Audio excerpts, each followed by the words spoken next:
Students who are eligible for higher education loans board funds are at risk of not getting the money this year. More than 10.5 billion shillings is owed to the institution by loanees. And HELB CEO Charles Ringera says the institution has given a 100% penalty waiver to the 107,000 loanees who have stopped paying to encourage them to embark on a repayment plan. Emily Chebet reports that there are those who genuinely cannot repay the loans and who have simply run away with the government's money.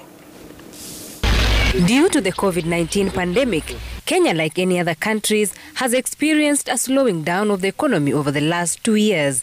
The Higher Education Loans Board has had its fair share of challenges, with more than 100,000 loanees failing to repay loans on time. HELB CEO Charles Ringera says 75,000 students need funds, but loanees are holding about 10 billion Kenya shillings. Some of them maybe don't. COVID is one of them, definitely, like we have already talked. Unemployment could be another. Underemployment is real. But we have also seen a tendency of migration for greener pastures, particularly in North America. The Higher Education Loans Board has a 100% penalty waiver, dubbed Kamilisha Malipo ya HELB. It was initially scheduled to run from 1st March 2022 to the 30th of April 2022, but was extended to 30th of June 2022 to encourage loanees to repay in lump sum to get more funds for eligible students who need loans. If you don't either repay the loan or come for a discussion with us, the law says that we charge your account a penalty of 5,000 for being in default and not also being where you are.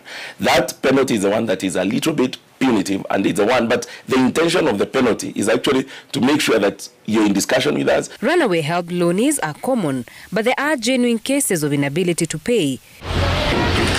Brian Achaka, former student at Kisii University, says he is willing to pay his loan, but more than 2 years since he graduated, he has not been lucky to secure any employment, let alone an internship. Hiyo pesa ilinisaidia sana sababu nilikuwa nimepungukiwa na fee, ikanisaidia nikamaliza fee balance ambayo nilikuwa nayo, ambayo ilini-enable nika graduate.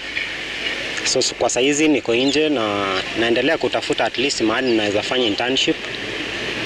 Nione kama naweza lipa hiyo loan ambayo niliomba na pia nipate kazi ya kujikimu kimaisha.